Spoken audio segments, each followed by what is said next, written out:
கூட மஞ்சத்தில் உருவாக்கும் மேஸ்திரி காதல் சாஸ்திரி மார்பில் விளையாட மன்னன் கை விசை போட ராத்திரி அடச்சி போக்கிரி உருமாறி உருமாறி ஓவிய பெண் உனை தேடி வருவேனே வாரி தருவேனே தடை தாண்டும் படை வீரா உடையாக அணி வீரா தம்புர மீட்டும் கிங்கரா உனை நானும் அடையாது விழிவாசல் அடையாது கஞ்சிரா தட்ட கொஞ்சிரா மாயா மச்சிந்திர மச்சம் பக்கம் வந்தாரா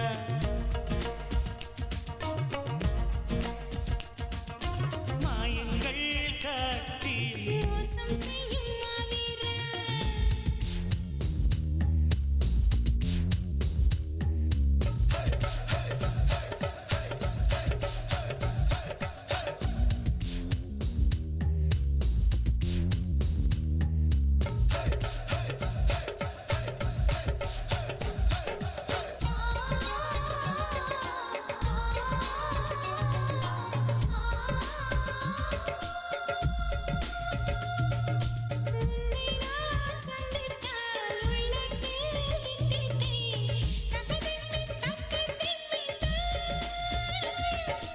உன்னை நான் சிந்தித்தால் உண்டாகும் தித்திப்பை உதடுக்குள் பொத்தி வைத்தேன் நானும் பொத்தி வைத்த தித்திப்பை நீ கொண்டால் என்ன முத்தமிட்டு சக்கரை நீ வந்தால் என்ன தினமும் தினமும் வரலாமா தவணை முறையில் தரலாமா சொல்லடி சோன் பப்படி செயலில் இறங்கு சீக்கிரமா நீரம் நேசம் பார்க்கணுமா வெண்ணிட என்னை பின்னிட மாயா மச்சிந்திர மச்சம் பக்க வந்தாரா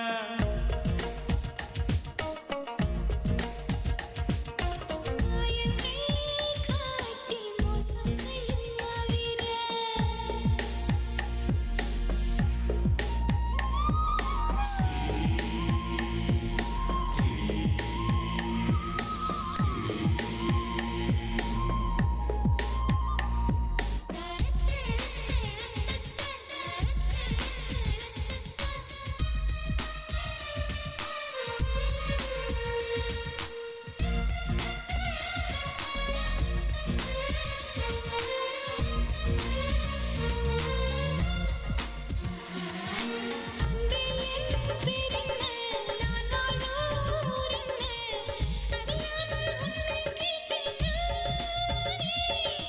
பெண்ணே என் பேச்செங்கே நான் வாங்கும் மூச்செங்கே புரியாமல் தவிக்கின்றேன் மானே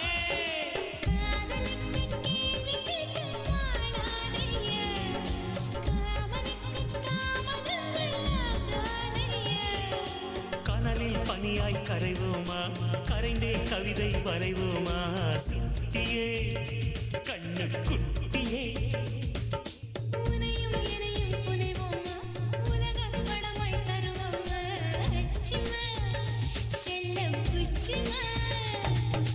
மாயா மச்சிந்திர மச்சம் பக்கம் வந்தாரா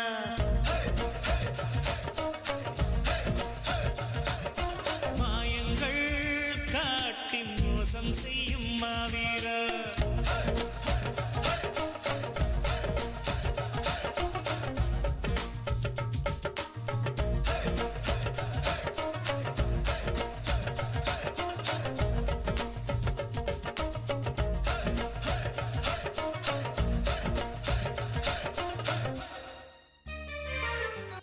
காயத்ரி காயத்ரி எங்க போனா? என்னங்க கூப்பிட்டீங்களா? ஆமாம் காயத்ரி, ஒரே டயர்டாக இருக்கு, எனக்கு ஒரு கப்பு காப்பி போட்டு வா. எது காஃபியா? இங்க பாருங்க, எனக்கு ஏகப்பட்ட வேலை இருக்கு, போய் நீங்களே போட்டு குடிச்சுக்கோங்க. அடி பாவி, கல்யாணத்துக்கு முன்னாடி தான் பெட் காப்பிலாம் போட்டு தருவேன் அது இதுன்னு, கல்யாணம் முடிச்சது எல்லாம் போச்சா? அப்படி இல்லாம சொல்லி வச்சேன், அதெல்லாம் ஒரு ஃப்ளோல தான் அதெல்லாம் விடுங்க. ஃப்ளோவில் வரும்டி, வரும் ஃப்ளோவில் வரும். போ சரி இப்ப என்ன காஃபி தானே? போட்டு தரேன், விடு. போ போ. எப்பா ராஜா, நீங்கள் மறக்காமல் இன்னைக்கு 2 பேரும் நம்ம குலதெய்வம் கோயிலுக்கு போயிட்டு வந்துருங்க, சரியா? சரிங்கப்பா, போயிட்டு வந்துடுறோம்.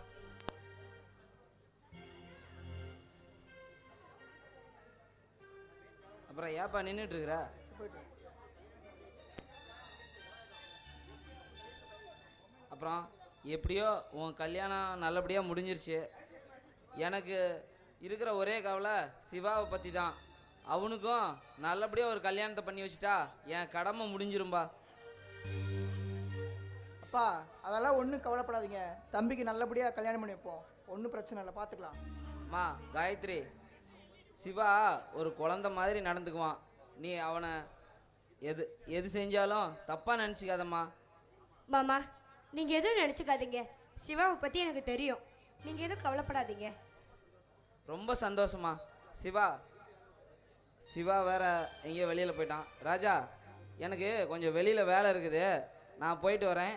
நீங்கள் மறக்காமல் கோயிலுக்கு போயிட்டு வந்துடுங்க. சரிங்கப்பா. சரி போய் கிளம்பு, நம்ம கோயிலுக்கு போயிட்டு வரலாம். ம் கோயிலுக்கு போயிட்டு அப்படியே வரும்போது படத்துக்கு போகலாம். படமா? சரி போயிட்டு வருவோம். போய் கிளம்பு போ. வாங்க.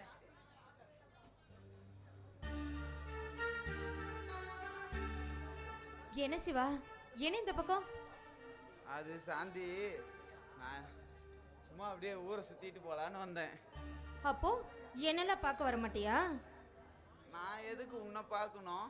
ஏன் என் கூட பேசணும் உனக்கு ஆசையே இல்லையா? இங்கே பாரு, நான் கேட்கறதுக்கு பதில் சொல்லு. என்ன பிடிக்குமா பிடிக்காதா? பிடிக்கும் சாந்தி. அப்போ பிடிச்சதானே என் கூட பேச முடியும். ஆமாம்ல. ஆமாதான். இப்போ சொல்கிற நல்லா கேட்டுக்கோ.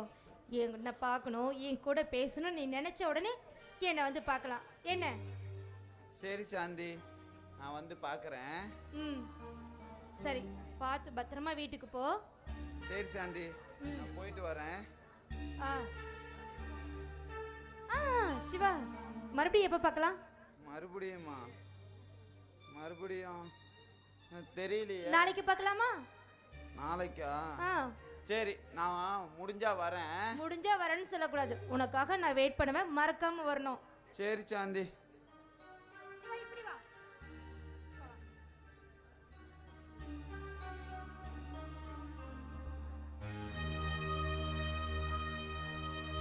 ஏய், என்னடா நடக்குது? அதான்டா எனக்கும் தெரியல. ஆ, இது ஃப்ரெண்ட்ஷிப்பாக தானே இருக்கும். ஆமாடா. எவன்டா பொம்பளைய பார்த்தா ஃப்ரெண்ட்ஷிப்பா நினைக்கிறீங்க? என்ன லவ் கிவ் பண்ணி தொலைக்கிறியா? இல்லை, எனக்கும் அப்படி தான் தெரியுது. அவங்க 2 பேரும் லவ் பண்ணுறாங்கன்னு நினைக்கிறேன். ஆனால் விட மாட்டேன், நான் விட மாட்டேன். அவங்க அப்பனும் விட மாட்டான் என்ன? அவ எனக்கு வேணும். ஆ, கல்யாணம் பண்ணுறாவள, ஆ. செட்டில் ஆகிறேன். கல்யாணம் பண்றேன்னு சொல்லு. எந்த பொண்டாட்டி தான் புருஷனை செட்டில் ஆகிட்டு இருக்கிறா? நான் ஆகிறேன், நீ பார்க்க தான் போற. ஆ, ஆ.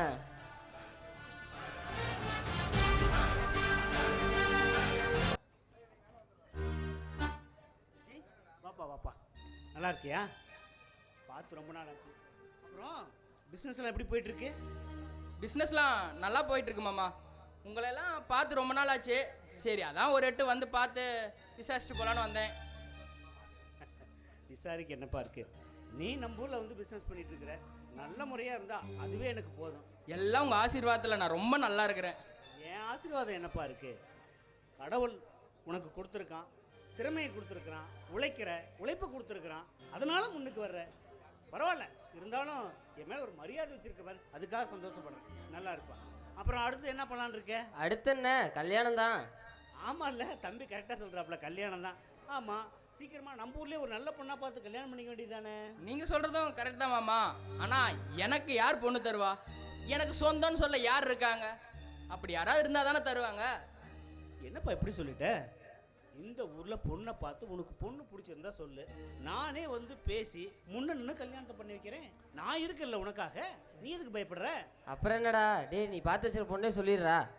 என்னது, பொண்ணெல்லாம் பார்த்து வச்சிட்டியா? அப்புறம் ரொம்ப சந்தோஷமா போச்சு. யாருன்னு சொல்லு, நானே வந்து பேசி எல்லாம் முடிச்சு வச்சிடுறேன். போய் பேச வேண்டிய அவசியம்லாம் இருக்காதுன்னு நினைக்கிறேங்க மாமா. என்ன சொல்ற தம்பி? நான் என்ன சொல்கிறேன்னா, அந்த பொண்ணு வேற யாரும் இல்லை, சாந்தி தான். அவளை பார்த்ததுலேருந்தே எனக்கு பிடிச்சி போச்சு. இதை எப்படி உங்ககிட்ட சொல்கிறதுன்னு எனக்கு தெரியாமல் யோசிக்க வேண்டிய விஷயம். என் பொண்ணு என்ன சொல்லுவான்னு கொஞ்சம் யோசனை பண்ணுறேன்.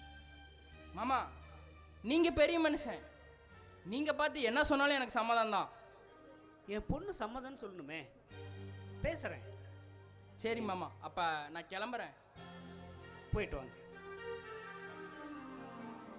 பையன் நல்ல பையன், பொறுப்பாகவும் இருக்கான். ஆனால் இந்த பொண்ணு என்ன சொல்ல போகிறான்னு தெரியலையே. பார்ப்போம்.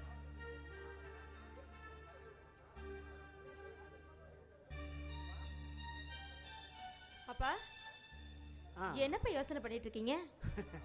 நான் என்னம்மா யோசனை பண்ண போகிறேன்? உன்னை பற்றியும் உன் கல்யாணத்தை பற்றியும் தான். அப்பா என்ன திடீர்னு கல்யாணம்? இப்போ கல்யாணத்துக்கு என்ன அவசரம்? என்னம்மா அப்படி சொல்லிட்ட? ஒரு பொண்ணை பற்ற அப்பா ஒவ்வொருத்தரும் தான் பொண்ணுக்கு சீக்கிரம் கல்யாணம் பண்ணணும், அவளை செட்டில் பண்ணணும். அப்போ தானே அவனுக்கு நிம்மதியாக தூங்க முடியும். அப்பா நீங்கள் சொல்கிறது எல்லாமே சரிதான். ஆனால் இன்னும் கொஞ்ச நாள் போகட்டும், நானே சொல்கிறேன். நீங்கள் ஆசைப்பட்ட மாதிரி எல்லாம் நடக்கும். ஓ, கொஞ்ச நாள் கழித்து கல்யாணம் பண்ணிக்கணும்னு ஆசைப்பட்றேன். கொஞ்ச நாள் தானே, அப்புறம் நான் என்னுடைய முடிவை நான் நினைக்கிற மாதிரி எடுத்துக்கலாம்ல? ம், எடுத்துக்கலாம்ப்பா. அப்பா நான் வந்து ரொம்ப தேங்க்ஸ்ப்பா. புள்ள குழந்தை பிள்ளையாவே இருக்கா. சரி, கொஞ்ச நாள் போகட்டும். எங்கே போயிட போகிறா? கண்டிப்பாக நம்ம விஜய் தம்பிக்கு தான் நம்ம சாந்தியை கல்யாணம் பண்ணி வைக்கணும்.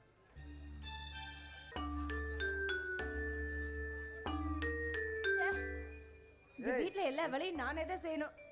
புதுசா வந்தவ கூட இன்னும் சொகுசா படுத்து தூங்கிட்டு இருக்கா. ஏய், என்ன பண்ணிட்டு இருக்கிற? பார்த்தா தெரியல, வீடு கூட்டிட்டு இருக்க. ஏய், அதை சொல்லல. நீ எதை செஞ்சாலும் ஒழுங்கா செய்ய மாட்டியே. இப்பெல்லாம் அப்படியே இருக்குது, அதை சொன்னேன். ஏங்க, என்னை பத்தி என்ன வேலைக்காரி மாதிரி தெரியுதா? எல்லா வேலையும் நானே தானே செஞ்சுட்டு இருக்கேன். ஏன் மகாராணி படுத்து தூங்கிட்டு இருக்கால, அவ வந்து வேலை செய்ய மாட்டாளா? யாரு? காயத்ரி சொல்றியா? பாவம், அவ சின்ன பொண்ணு, அவளை ஏன் சொல்ற? தடிமாடாடு இருக்கு, நீ செய்ய வேண்டியதானே? ஓஹோ, அவளை பத்தி சொன்னா உங்களுக்கு கோவம் வருதா? அவளுக்கு வேற நீங்க சப்போர்ட் பண்றீங்க. ஏய், அவளுக்கெல்லாம் சப்போர்ட் ஒன்றும் பண்ணல நானு. போய் நிறுத்துங்க. நானே எத்தனை வேலை செஞ்சிருக்கேன். என்னைக்காவது ஒரு நாள் எனக்கு சப்போர்ட் பண்ணிருப்பீங்களா, இல்ல எனக்கு உதவி தான் செஞ்சிருப்பீங்களா? ஏய், இப்போ உனக்கு என்னதான் பிரச்சனை? இங்க பாருங்க, அவளை வந்து எல்லா வேலையும் செய்ய சொல்லுங்க. அவளை வந்து கேக்குறீங்களா இல்லையா? இங்க பாருங்க, ராஜா வருவான். ராஜா வந்தானே இந்த மாதிரி எல்லா வேலையும் என் பொண்டாட்டி தான் செய்யறா, உன் பொண்டாட்டி செய்ய சொல்லுன்னு கேக்குறீங்களா இல்லையா? ஏன், உன் தம்பி தானே, நீ கேட்க வேண்டியதானே? ஐயோ, ஏன் தம்பிட்ட நான் கேட்க மாட்டேன். அதானே. இங்க பாருங்க, அப்புறம் நான் ஏதாவது கேட்டு என் தம்பி ஏதாவது சங்கடம் ஆயிடுச்சுன்னா அப்புறம் அவன் என்கிட்ட பேசாம போயிடுவானே. அதான் எவன் எக்கேடு கட்டு போனா என்ன? உன் தம்பிக்கும் உனக்கும் பிரச்சனை வரக்கூடாது, அதை பார்க்குறேன். என் தம்பி வரான், கேளுங்க, சொன்னது ஞாபகம் இருக்கட்டும். என்ன மாமா ஏதோ முக்கியமாக பேசிட்டு இருந்த மாதிரி இருக்கு? ஒன்றும் இல்லை ராஜா, நானும் உங்கள் அக்கா சும்மா அப்படியே பேசிட்டு இருந்தோம். சொன்னது கேளுங்க. அக்கா அங்கே என்ன முணுமுணுன்னு பேசிட்டு இருக்க? அது ஒன்றும் இல்லை தம்பி, உங்க மாமா தான் ஏண்டி வீட்டு வேலையெல்லாம் நீயே செய்கிற, காயத்ரி சும்மா தானே வீட்டில் இருக்கா, அவளை கூப்பிட்டு நீயும் கூடமாட வேலை செய்யலான்னு சொன்னாரு. நான் தான் அவ சின்ன பொண்ணு வேணாம் அப்படின்னு சொல்லிட்டு இருந்தேன் தம்பி. ஏய், நான் எப்படி சொன்னேன் அப்படி? இப்பதானங்க சொன்னீங்க. மாமா அக்கா சொன்னதுல என்ன தப்பு? காயத்ரி இங்கே வா. என்ன பண்ணுற வீட்டில்? கொஞ்சம் சீக்கிரமாக எந்திரிச்சு வந்து ஏதாவது வீட்டு வேலைலாம் பண்ணலாம்ல? என்னங்க கூப்பிட்டீங்களா? ஆமாம். என்னத்துக்கு? கொஞ்சம் வீட்டு வேலைலாம் செய்யலாம்ல, கொஞ்சம் சீக்கிரம் எந்திரிச்சு வரலாம்ல? என்னங்க தெரியாம பேசுறீங்க? எனக்கு தான் வேலை செஞ்ச முதுகு வலி வரும்னு உங்களுக்கு தெரியாதா? அப்படியாம்மா? இதனால என்னம்மா, நீ வீட்டு வேலை செய்யலாம் கூட சமையல் வேலையை தான் செய்யலாம்ல? ஐயோ அண்ணி, சமைக்க தெரிஞ்சா நான் சமைக்க மாட்டேனா? எனக்கும் சமைக்கணும்னு தான் ஆசை. ஆனா ஒருவேளை நான் செஞ்சு அது நல்லா இல்லாம போய் நீங்களாம் சாப்பிடாம போயிட்டா என் மனசு என்ன பாடுபடும். ஆமாம்மா. சரி போம்மா, போ உள்ள போய் ரெஸ்ட் எடு. போடி தங்க. சரிங்க அண்ணி. அக்கா நீ ஒன்றும் கவலைப்படாத, அவள் சின்ன பொண்ணு. நான் உள்ள போய் பக்குவமாக எடுத்து சொல்லி அவளை எப்படி வேலை வாங்கணும் வாங்குறேன். ஓகேவா? நான் போகிறேன். சரி தம்பி. கண்டுக்காது. எனக்கு அந்த வாட்ச் இருக்குது யோ போல எங்கடா போயிட்டாவ?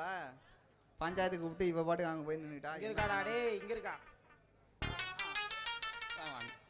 யோ பஞ்சாயத்துக்கு போலாமா? போயிடலாம் பஞ்சாயத்து போயிடலாம். போய் நீ இது 2ல் 1 பார்த்தலாம். என்னவோ மேட்ருக்கு போலாங்கிற மாதிரி பஞ்சாயத்துக்கு போலாமாங்கிறா. அதுலயே இரு நீ. ஆமா என்னடா விவசாய கட்ட மாதிரி இருக்கிற, பஞ்சாயத்துக்கு போலாங்கிற, அப்புறம் நம்ம போய் சும்மா போய் அடி வாங்கிட்டு வரதா? தங்கச்சி கூட்டிட்டு போனா தானே என்ன விதன்னு விசாரிச்சுட்டு அப்புறம் தானே இருந்தாலும் நான் பார்த்துக்கிறேன் வாங்க. உங்களை அடிக்காதளவு நான் பார்த்துக்கிறேன் வாங்க. அப்பா உன்னை அடிக்க மாட்டாங்க, என்னை தான் அடிப்பாங்க. உன்னை அடிக்க முடியாது. போலாமா பஞ்சாயத்துக்கு? போலாம். ஆமா எங்கடி உன் தங்கச்சி? தங்கச்சியா? ஐயோ ஐயோ. பேபிமா அழுவாதீங்க. கண்ணில் தண்ணியே வரலையே.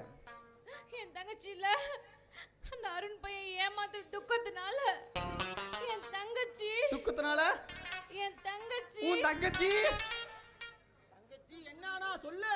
தூக்கு போட்டுட்டாளா? இல்ல. கிணத்துல குதிச்சிட்டாளா? இல்ல. அட விஷத்தை தான் குடிச்சு விட்டாளா? ஐயோ இல்ல. அப்ப என்ன பண்ணா? என் தங்கச்சி அவன் ஏமாத்துறதுனால தங்கச்சி. அட தங்கச்சி இல்ல. பக்கத்து வீட்டுக்காரனோட ஓடிட்டா. அட கிரகம் முடிச்சவள. இவ்வளவு சந்தோஷமா சொல்றா, பக்கத்து வீட்டுக்காரனோட ஓடிட்டாளாம். ஓ அப்பா சாமி, பக்கத்து வீட்டுக்காரன் ஓடி போனதுக்கு இந்த அழுவுற? ஐயோ, எங்க பரம்பரையிலேயே எந்த பொம்பளையா இருந்தாலும் எப்பப்ப கவலைப்படுறோமோ அப்பப்ப ஒருத்தனை கூட்டிட்டு ஓடிடுவோம். பெரிய கவலைடா சாமி. இந்த கவலையை கேட்டுவிட்டா ஊர்ல இருக்கிற எல்லாத்தையும் கூட்டி ஓடிட்டு போயிடுவான். இருந்தாலும் அவனை சும்மா விடக்கூடாது. அவனை பிடிச்சி மான நஷ்ட ஈடு கேட்கணும். மான நஷ்டம் ஈடு கேட்கணுமா? சரி மான நஷ்டம் ஈடு கேட்கலாம். உன் தங்கச்சின்னு சொல்ற, நான் போய் சப்போர்ட் பண்ணோம். உங்க அப்பா இருப்பான்ல, உங்க அப்பா என்ன பண்றான்? எங்க அப்பா லோடு மேனா இருக்காரு, அவர் வரமாட்டாரு. லோடு மேனா இருக்காரா? என்னடா லோடு மேனா இருக்கும்? எங்க லோடு பண்றாரு? என்னடா இவன் கூமுட்ட மாதிரி கேள்வி கேட்கறான். லோடு போர்க்கு இது போடுறாரா இல்ல வேற ஏதாவது பண்றாரான்னு கேக்குறான். ஓ லோடு ஏத்துறாரா? நான் என்னமா 10 லோடு ஏத்துறாரு. நான் ஒரு 10 மூட்டை சிமெண்ட் தான் ஏத்துவாருன்னு நினைச்சேன். லோடு ஆமாங்க அம்மா. எங்க அம்மா அப்பப்ப போய் லோடு இறக்கி இறக்கி வச்சுட்டு வருவாங்க. ஓ வீட்ல இருந்துட்டு லோடு இறக்க மட்டும் தான் போவாரு. ஓ வீட்ல எத்தனை பசங்க பொண்ணுங்க? எங்க வீட்ல மொத்தம் என்னோட சேர்த்து 12. 12. நான் தான் ஃபர்ஸ்ட். எனக்கு அப்புறம் இன்னும் 11 இருக்கு. அதுல 2 அண்ணன், மீதி எல்லாம் தங்கச்சி. தங்கச்சி. ஆமா உங்க அப்பா என்ன வேலைக்கு போறாரு? லோடு